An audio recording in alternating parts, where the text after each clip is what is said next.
պարոն Դիմյանն մի հստակեցում, դուք ասել եք, որ կան դաստիարակեր, այսինքն հասկանալ է դաստիարակության բարեկրթությունն է դեր ասած, սա հստակեցեք, եւ հիմնական հարցը շատ քննարկվեց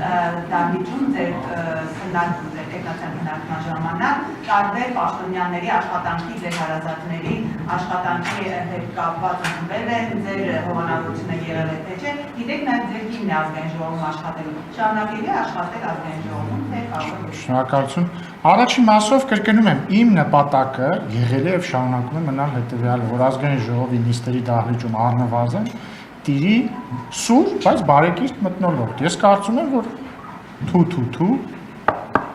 այս երկու օրերը ված չի ընկնում եւ իմ գոհունակությունն եմ հայտնում այդ առումով։ Ես ինչպես իմ ելույթում եմ նշել, ես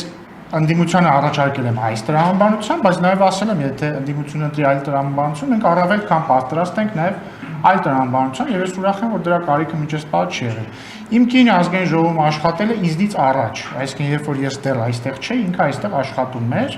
հիմա դեկրետի մեջ չէ իմ կինը եւ ամենայն հավանականությամբ դեկրետից հետո չի վերադառնա այլևս ազգային ժողով։